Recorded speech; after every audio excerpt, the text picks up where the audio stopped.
Good evening all of you. कैसे हैं आप सभी? वेलकम करते हूँ माधुरी आपका एमडीलो क्लासेस में।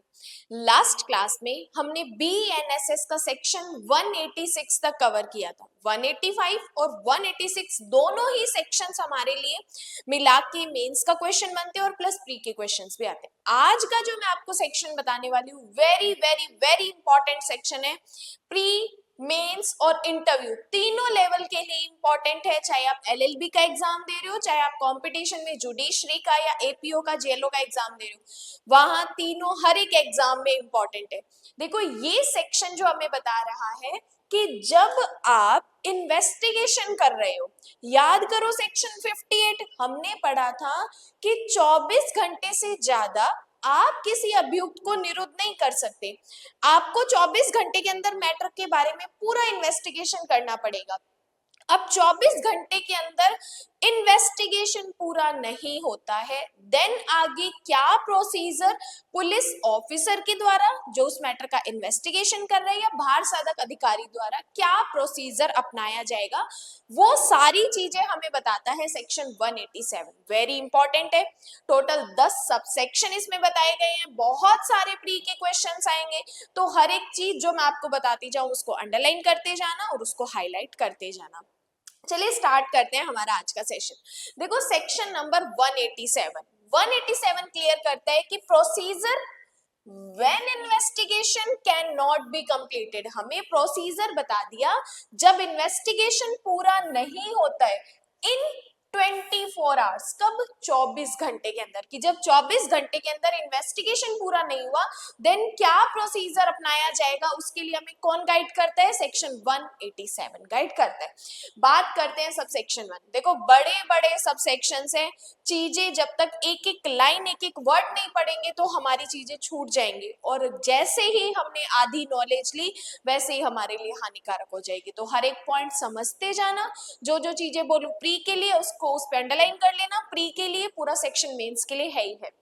देखो क्या कहा, जब कभी किसी व्यक्ति को अरेस्ट किया जाता है और हिरासत में रखा जाता है और ऐसा प्रतीत होता है कि धारा 58 द्वारा निर्धारित 24 घंटे की अवधि के भीतर इन्वेस्टिगेशन पूरा नहीं हो सकता, और यह मानने के लिए आधार है कि आरोप या जानकारी ठीक है। कि यहां तक पहले एक चीज समझो कि जब हमें किसी पर्सन के ऊपर डाउट था, हमने उसको अरेस्ट किया, अरेस्ट करने के बाद 24 घंटे में हमारा इन्वेस्टिगेशन पूरा नहीं हुआ, लेकिन हमें ये तो कंफर्म है कि जो हमें जानकारी मिली है वो एकदम सही है, अपराध तो हुआ है, देन उस कंडीशन में क्या होगा? पुलिस स्टेशन का बाहर साधक अधिकारी या इन्वेस्टिगेशन करने वाला ऑफिसर, अब ये इन्वेस्टिगेशन करने वाला ऑफिसर यदि वह सब इंस्पेक्टर की रैंक से नीचे का नहीं है, मतलब यहाँ पे जो हमारा इंस्पेक्टर है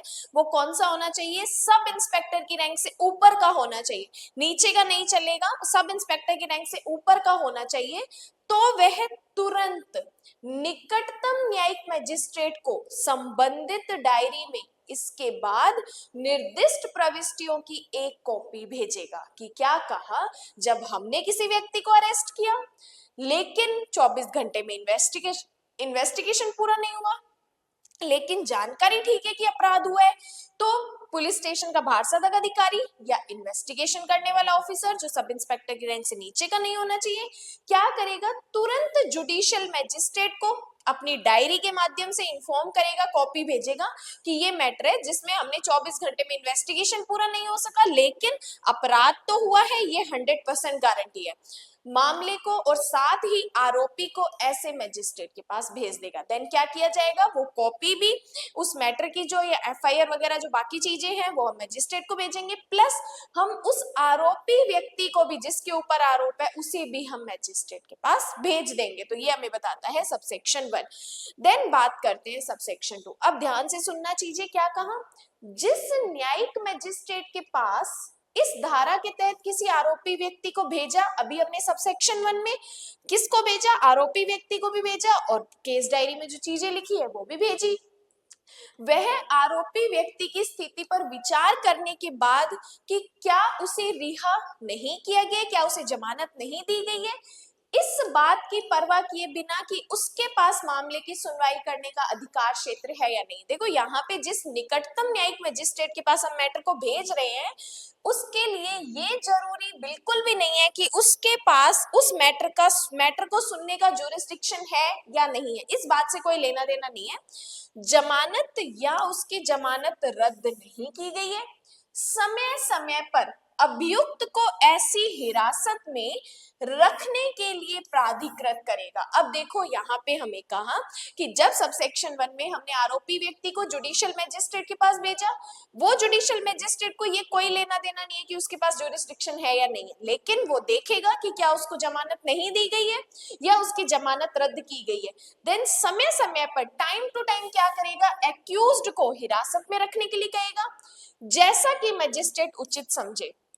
अवधि के दौरान किसी भी समय पूरे या आंशिक रूप से, वेरी इंपॉर्टेंट क्वेश्चन अंडरलाइन करो, 15 दिनों से अधिक नहीं होगी। कि जुडिशियल मैजिस्ट्रेट को जब हमने आरोपी व्यक्ति को भेजा जुडिशियल मैजिस्ट्रेट के पास, देन उसने विचार किया तो वो उसे आगे कंटिन्यू कस्टडी में रख सकता है। कितने दिन तक, सिर्फ 15 दिन तक। मैक्सिमम पहला टाइम हमें दे दिया, 15 दिन से ज्यादा वो आगे की कस्टडी नहीं देगा उस आरोपी व्यक्ति के लिए।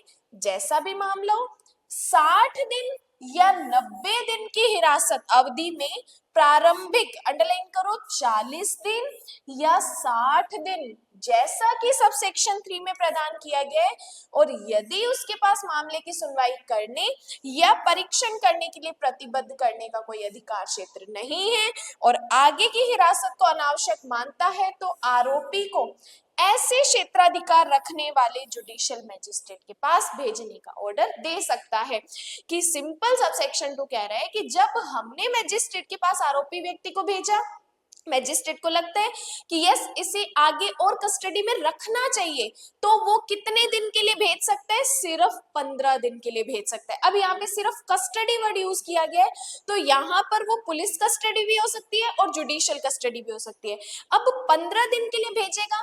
फिर ये कहते हैं कि जो आगे आप सबसेक्शन 3 पढ़ोगे जिसमें 60 दिन की कस्टडी भी दी जा सकती है और 90 दिन की कस्टडी भी दी जा सकती है, वो आगे की बात है। फिलहाल पहला स्टेप क्या होगा, 15 दिन की कस्टडी के लिए भेजेगा। और जब अगर 60 दिन और 90 दिन की कस्टडी देनी भी है, तो इससे पहले के 40 दिन या 60 दिन, जैसा भी जरूरी हो मामले की सुनवाई करने के लिए, अगर उसे लगता है कि उसके पास ज्यूरिसडिक्शन नहीं है, तो जिस मैजिस्ट्रेट के पास उस मैटर का ज्यूरिसडिक्शन है, देन वो क्या करेगा, उसे उस मैजिस्ट्रेट के पास भेज देगा। तो यहाँ पे हमारे लिए एक इंपॉर्टेंट प्री और इंटरव्यू का क्वेश्चन भी यहाँ से क्रिएट होता है। अब आ जाता है हमारा सबसेक्शन 3, प्री और इंटरव्यू का क्वेश्चन है कि जब मैजिस्ट्रेट ने 15 दिन की कस्टडी दी है, तो कब वो 60 दिन की कस्टडी दे सकता है और कब वो 90 डेज की कस्टडी दे सकते हैं। दोनों चीजें वेरी इंपॉर्टेंट प्री और इंटरव्यू के क्वेश्चन है, सुनते जाना। यदि मैजिस्ट्रेट संतुष्ट है कि ऐसा करने के लिए पर्याप्त आधार है, तो वह 15 दिन की अवधि से परे आरोपी व्यक्ति की हिरासत को अधिकृत कर सकता है। कि पहले 15 दिन की कस्टडी है कि आपको अगर देनी है कस्टडी, तो पहले प्रिलिमिनरी या 15 डेज की दे सकते हो, लेकिन अगर मैजिस्ट्रेट को लगता है कि 15 दिन से ज्यादा की कस्टडी देनी है, देन, लेकिन कोई भी मैजिस्ट्रेट इस सबसेक्शन के तहत आरोपी व्यक्ति को हिरासत में रखने के लिए प्राधिकृत नहीं करेगा। इस सेक्शन में जितनी कस्टडी का टाइम पीरियड दे रखा है उतनी कस्टडी के लिए मैजिस्ट्रेट कह सकता है, लेकिन इस सेक्शन के अलावा इससे ज्यादा की कस्टडी के लिए अधिकृत नहीं किया जाएगा। कि कुल अवधि के अनुभाग के रूप में, अब देखो कितनी कस्टडी इसमें दे रखी है, वो ध्यान से सुनो।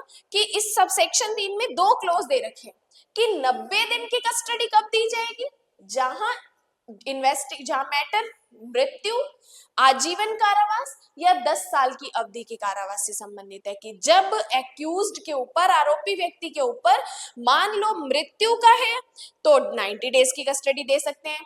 लाइफ इम्प्रिजनमेंट का मैटर है तो 90 डेज की दे सकते हैं। 10 ईयर का है तो 90 डेज दे सकते हैं, और 10 ईयर से अबव का है देन भी हम 90 डेज की कस्टडी दे सकते हैं। सेकंड बात, 60 दिन की कस्टडी कब देंगे? जहां मैटर किसी अन्य अपराध से संबंधित है। अब यहाँ पे अन्य अपराध इनडायरेक्टली यहाँ पे मामला है 10 वर्ष से कम का, 10 वर्ष से कम का मामला है। तो दो बातें समझ लो, अगर मैटर 10 साल से कम का है तो 60 डेज की कस्टडी दी जा सकती है। अगर matter death, life imprisonment, 10 year या 10 ईयर से अबव का है तो 90 डेज की कस्टडी दी जा सकती है। लेकिन जनरल रूल ये है कि पहले अगर कस्टडी देनी है तो 15 दिन से ज्यादा आप नहीं दे सकते हो। तो वेरी इंपॉर्टेंट चीजें अंडरलाइन कर लो प्री और इंटरव्यू से। तो 90 दिन की कस्टडी और 60 दिन की कस्टडी अदर मैटर में, और जैसा भी मामला हो। अब सुनो, 90 दिन या 60 दिन की उक्त अवधि की समाप्ति पर, अब मान लो कि पुलिस ने कहा कि हमें एक्स्ट्रा टाइम चाहिए, पुलिस ने कहा कि मैटर डेथ का है, तो मजिस्ट्रेट ने कितनी कस्टडी दे दी? 90 डेज की कस्टडी दे दी। अब 90 या 60 दिन की कस्टडी पूरी होने पर आरोपी व्यक्ति को जमानत पर रिहा कर दिया जाएगा। कि अगर पुलिस से 60 दिन में इन्वेस्टिगेशन पूरा नहीं हो रहा, 90 दिन में पूरा नहीं हो रहा, तो यहाँ पे एक्यूज्ड का एक राइट क्रिएट हो जाएगा, बेल का राइट। अब वो क्या कर सकता है? जमानत के लिए कह सकता है, अपनी जमानत ले सकते हैं। यदि वे तैयार है और जमानत देता है, और इस सबसेक्शन के तहत जमानत पर रिहा किए गए प्रत्येक व्यक्ति को उस अध्याय के प्रयोजनों के लिए जो चैप्टर 35 है के तहत रिहा किया जा सकेगा। कि अगर व्यक्ति जिसको हमने 60 डेज 90 डेज की कस्टडी के लिए भेजा था, अगर उसके बाद भी इन्वेस्टिगेशन पूरा नहीं होता तो देन वो जमानत का, उसका बेल का राइट क्रिएट हो जाता है। और बेल देने पर जो चैप्टर 35 के प्रोसीजर है, लाइक बेल बॉन्ड या जो भी बॉन्ड्स वगैरह भरवाए जाएंगे, बॉन्ड वगैरह भर के और वो अपनी जमानत ले सकता है। तो ये सब सेक्शन 3 स्टार कर लो प्री और इंटरव्यू पॉइंट ऑफ व्यू के लिए। अब देखो बात करते हैं सबसेक्शन 4।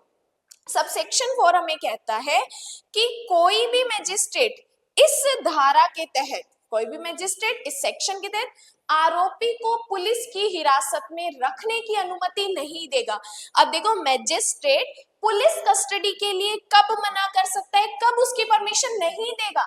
जब तक कि आरोपी को उसके सामने पहली बार पर्सनल रूप से पेश नहीं किया जाता, या हर बार जब तक पुलिस की कस्टडी में रहता है, अगर वो मैजिस्ट्रेट के सामने उस आरोपी व्यक्ति को पेश नहीं करते हैं, देन मैजिस्ट्रेट पुलिस कस्टडी से मना भी कर सकता है। कि पुलिस कहती है कि हमें एक्स्ट्रा टाइम दो इन्वेस्टिगेशन का, लेकिन अगर वो आरोपी व्यक्ति को मैजिस्ट्रेट के सामने पेश नहीं कर रही है तो मैजिस्ट्रेट उसे डिनाई भी कर सकता है कि जब तक आप आरोपी व्यक्ति को हमारे सामने पेश नहीं करोगे तब तक हम आपको कस्टडी नहीं देंगे।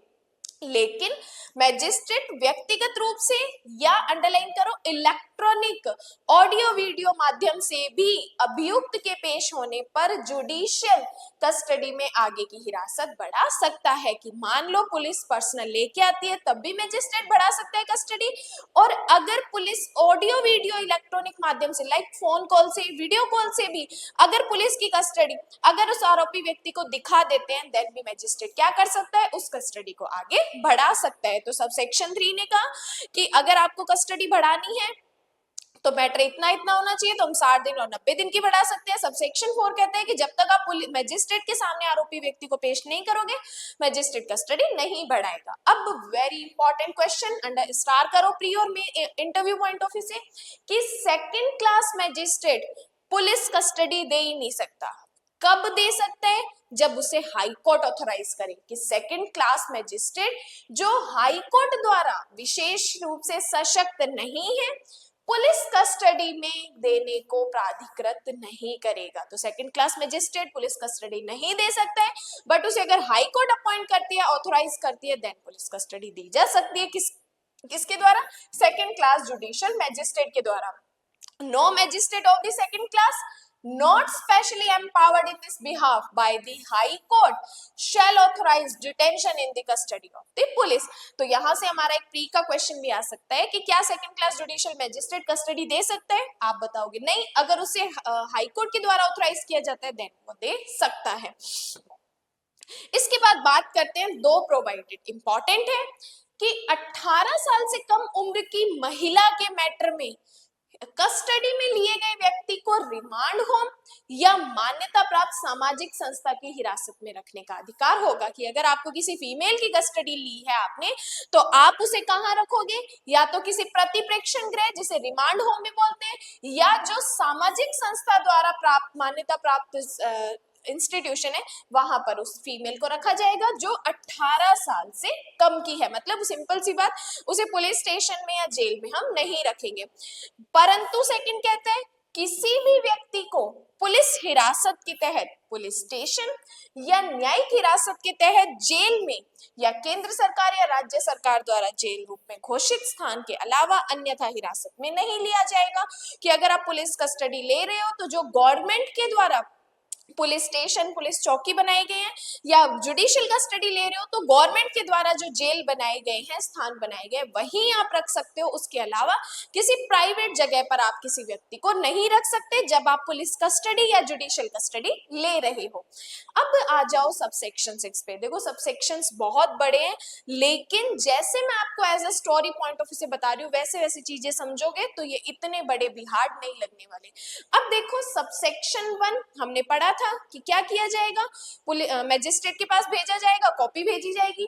और सबसेक्शन 5 जो अभी हमने पढ़ा, किसी बात के होते हुए भी पुलिस स्टेशन का भारसाधक अधिकारी या इन्वेस्टिगेशन करने वाला पुलिस ऑफिसर, अगर वो सब इंस्पेक्टर की रैंक से नीचे का नहीं होना चाहिए, जहां जुडिशियल मैजिस्ट्रेट अवेलेबल नहीं है। अब देखो जहां पर पुलिस स्टेशन का भारसाधक अधिकारी या इन्वेस्टिगेशन ऑफिसर इन्वेस्टिगेशन कर रहे हैं और वहां पर जुडिशियल मैजिस्ट्रेट अवेलेबल नहीं है, उस कंडीशन में हम कहा जाएंगे, तो ये दोनों उस आरोपी व्यक्ति को एग्जीक्यूटिव मैजिस्ट्रेट के पास लेके जाएंगे।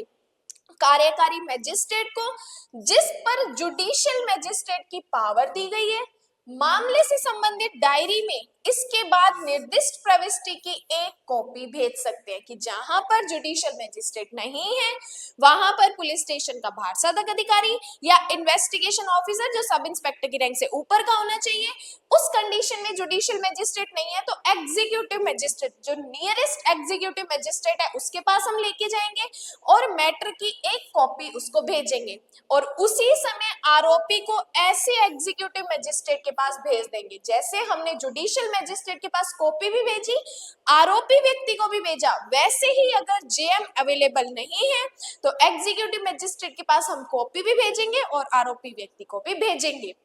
और उसके बाद ऐसा एग्जीक्यूटिव मैजिस्ट्रेट लिखित रूप में दर्ज किए जाने वाले कारणों से आरोपी व्यक्ति को हिरासत में रखने के लिए अधिकृत कर सकता है। अब यहाँ पर कस्टडी एक एग्जीक्यूटिव मैजिस्ट्रेट भी दे सकता है, लेकिन इंटरव्यू का क्वेश्चन और प्री का क्वेश्चन ये है कि एग्जीक्यूटिव मैजिस्ट्रेट एक बार में कितनी कस्टडी दे सकता है, तो अंडरलाइन करो 7 दिन से अधिक दिनों की अवधि के लिए उचित समझे कि वो 7 दिन तक की कस्टडी दे सकता है। यहाँ पे अधिक की जगह अनधिक वर्ड यूज हो सकता है कि वो 7 दिन से अनधिक मतलब 7 दिन तक की कस्टडी के लिए एग्जीक्यूटिव मैजिस्ट्रेट किसी आरोपी व्यक्ति को भेज सकता है। इस प्रकार प्राधिकृत हिरासत की अवधि समाप्त होने पर आरोपी व्यक्ति को जमानत पर रिहा कर दिया जाएगा। जब एग्जीक्यूटिव मैजिस्ट्रेट कस्टडी दे रहा है जो कि एक बार में 7 दिन से ज्यादा नहीं हो सकती, देन 7 दिन का टाइम पीरियड पूरा होने पर आरोपी व्यक्ति को जमानत भी दी जा सकती है, सिवाय जब ऐसे आदेश देने के लिए सक्षम मैजिस्ट्रेट द्वारा आरोपी व्यक्ति को हिरासत में लेने का आदेश दिया हो। और जहां इस तरह की कोई हिरासत के लिए आदेश दिया जाता है वह अवधि जिसके दौरान सबसेक्शन के तहत एग्जीक्यूटिव मैजिस्ट्रेट ऑर्डर दे रहा है आरोपी व्यक्ति को हिरासत में रखा गया था, देन उस टाइम को भी क्या किया जाएगा, गणना लिया जाएगा। कि ये नहीं कि एग्जीक्यूटिव मैजिस्ट्रेट ने जो कस्टडी दी है उसको हम कस्टडी में काउंट ही नहीं करेंगे। तो अगर एग्जीक्यूटिव मैजिस्ट्रेट ने जो 7 दिन का टाइम कस्टडी के लिए दिया है या 7 दिन से कम का दिया है, तो न्यायिक मैजिस्ट्रेट जो जुडिशियल मैजिस्ट्रेट बाद में इस मैटर को हैंडल कर रहा है वो इस टाइम को काउंटिंग में लेगा, उस टाइम को गणना में लेगा। कि ऐसा नहीं है कि एग्जीक्यूटिव मैजिस्ट्रेट ने कस्टडी दी है तो मैं अपनी अलग कस्टडी दूंगा, नहीं ऐसा नहीं होगा। जब भी एग्जीक्यूटिव मैजिस्ट्रेट भी कस्टडी देगा वो जुडिशियल मैजिस्ट्रेट उसको काउंटिंग में लेगा। तो यहाँ से भी हमारा प्री और इंटरव्यू का क्वेश्चन आता है। लेकिन परंतु कहते हैं कि उपरोक्त अवधि की समाप्ति से पहले एग्जीक्यूटिव मैजिस्ट्रेट मामले के रिकॉर्ड को निकटतम न्यायिक मजिस्ट्रेट को मामले से संबंधित डायरी में प्रविष्टियों की एक कॉपी के साथ भेज देगा, जो कि आरोप में अधिकारी द्वारा प्रेषित किया गया था। कि जब एग्जीक्यूटिव मजिस्ट्रेट के पास मैटर आता है तो एग्जीक्यूटिव मजिस्ट्रेट उस टाइम पीरियड को खत्म होने से पहले जुडिशियल मजिस्ट्रेट के पास क्या कर देगा, उस मैटर को भेज देगा। तो प्रोवाइडेड में जेएम के पास मैटर भेजना।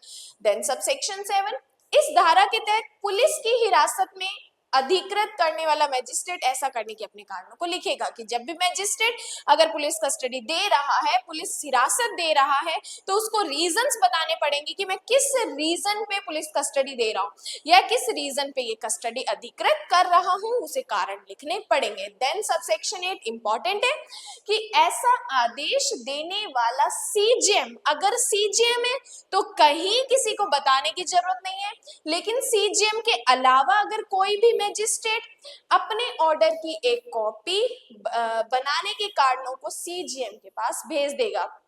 कि अगर कोई भी जुडिशियल मैजिस्ट्रेट है सीजीएम को छोड़ के अगर वो किसी व्यक्ति को कस्टडी में भेज रहा है तो उसकी कॉपी सीजीएम को बतानी पड़ेगी कि मैं ये इस तरीके का स्टेप क्यों उठा रहा हूं। और अगर सीजीएम ऑलरेडी दे रहा है तो किसी को बताने की जरूरत नहीं है, सीजीएम के अलावा कोई दे रहा है तो बताना पड़ेगा। इसके बाद बात करते हैं सबसेक्शन 9 कि यदि किसी मैजिस्ट्रेट द्वारा सम्मन मामलों में, अंडरलाइन करो, सम्मन मैटर के रूप में ट्रायबल किसी मैटर में जिस तारीख को आरोपी गिरफ्तार किया गया था, अंडरलाइन, 6 महीने की अवधि के भीतर इन्वेस्टिगेशन समाप्त नहीं होता है। अगर कोई सम्मन मैटर है 6 महीने तक इन्वेस्टिगेशन खत्म नहीं हो रहा है तो मैजिस्ट्रेट अपराध की आगे की इन्वेस्टिगेशन को रोकने का ऑर्डर दे सकता है। यहाँ पे अगर कोई सम्मन मैटर है और 6 महीने तक इन्वेस्टिगेशन पूरा नहीं हुआ, देन वो मैजिस्ट्रेट इन्वेस्टिगेशन को रोक देगा। और जब तक इन्वेस्टिगेशन करने वाला ऑफिसर मैजिस्ट्रेट को संतुष्ट नहीं कर देता कि विशेष कारणों से न्याय के हित में इन्वेस्टिगेशन को 6 महीने के बाद भी कंटिन्यू रखना है, तब तक वो जुडिशियल मैजिस्ट्रेट उस टाइम पीरियड को रोक देगा। तो सिंपल सी बात, अगर कोई सम्मन मैटर है और उसमें 6 महीने तक इन्वेस्टिगेशन पूरा नहीं हुआ तो जुडिशियल मैजिस्ट्रेट इन्वेस्टिगेशन को रोक देगा। बट अगर वो ऑफिसर जुडिशियल मैजिस्ट्रेट को कन्विंस कर लेते हैं कि इस मैटर में आगे अभी इन्वेस्टिगेशन करना पड़ेगा, न्याय के हित में ऐसा जरूरी है, तो जुडिशियल मैजिस्ट्रेट आगे के लिए कंटिन्यू का भी ऑर्डर दे सकता है। इसके बाद बात करते हैं सबसेक्शन 10, लास्ट सबसेक्शन है कि जहां सबसेक्शन 9 के तहत अपराध का आगे इन्वेस्टिगेशन रोकने का कोई ऑर्डर दिया गया है, सेशन कोर्ट, अंडरलाइन करो, सेशन कोर्ट यदि संतुष्ट है तो उसे एप्लीकेशन करने पर आगे जांच की होनी चाहिए तो वह सबसेक्शन 9 के ऑर्डर को रद्द कर सकता है और जमानत और अन्य मामलों के संबंध में निर्देशों के अधीन अपराधी की ओर इन्वेस्टिगेशन करने का डायरेक्शन दे सकता है। कि जब सबसेक्शन 9 में जुडिशियल मैजिस्ट्रेट ने क्लियर मना कर दिया कि इस मैटर में आगे और इन्वेस्टिगेशन नहीं करोगे, तो जो पीड़ित है वो भागा भागा कहाँ जाएगा, सेशन कोर्ट में जाएगा और सेशन कोर्ट के पास एप्लीकेशन लगाएगा कि सर इस मैटर में 6 महीने से हम जो इन्वेस्टिगेशन कर रहे हैं आगे इस टाइम पीरियड को और बढ़ाया जाए। और अगर सेशन कोर्ट सेटिस्फाइड हो जाता है तो सेशन कोर्ट क्या करेगा, सबसेक्शन 9 के जुडिशियल मैजिस्ट्रेट के ऑर्डर को कैंसिल करेगा और आगे भी इन्वेस्टिगेशन करने के लिए कह देगा। तो वेरी इंपॉर्टेंट है सबसेक्शन 10। तो यहाँ पर हमें ये सबसेक्शन कहता है कि अगर 24 घंटे में इन्वेस्टिगेशन पूरा नहीं होगा तो आगे क्या प्रोसीजर होगा, कब 60 दिन की कस्टडी दी जाएगी, कब 90 दिन की कस्टडी दी जाएगी, एग्जीक्यूटिव मैजिस्ट्रेट कितनी कस्टडी दे सकता है, जुडिशियल मैजिस्ट्रेट एक बार में कितनी कस्टडी दे सकते हैं। और तो और अगर सम्मन मैटर है और 6 महीने में भी इन्वेस्टिगेशन पूरा नहीं होता तो उसको कैंसिल आगे रोक भी दिया जाएगा और इसकी एप्लीकेशन हम किसके पास लगाएंगे, सेशन कोर्ट के पास लगाते हैं। तो ये सारी चीजें हमारे लिए वेरी इंपॉर्टेंट है, स्टार कर लेना प्री मेंस और इंटरव्यू, जो जो चीजें मैंने आपको बताई है हाईलाइट करना, अंडरलाइन करना। और अगर आप कॉम्पिटिशन एग्जाम की जज बनने की तैयारी कर रहे हो तो सिर्फ इतना इनफ नहीं है, इसके अलावा भी हमें आगे बहुत बहुत सारी चीजें केस लॉज पढ़ने पड़ते हैं, तो उसके लिए अगर आप चाहो तो एमडी लॉ क्लासेस की कंप्लीट बैचेस भी ज्वाइन कर सकते हो। और यूट्यूब पे 59 रुपीज की मेंबरशिप चल रही है, जहां पे आप कंटिन्यू साथ साथ जो भी क्लासेस, जो भी प्लेलिस्ट आप देख रहे हो, बीएनएस देख रहे हो तो बीएनएस के एमसीक्यू साथ साथ कर सकते हो, बीएनएसएस के एमसीक्यू चल रहे हैं तो 59 रुपीज की मेंबरशिप ज्वाइन करके आप प्रॉपर अपनी प्रिपरेशन कर सकते हो। बाकी आज के लिए धन्यवाद।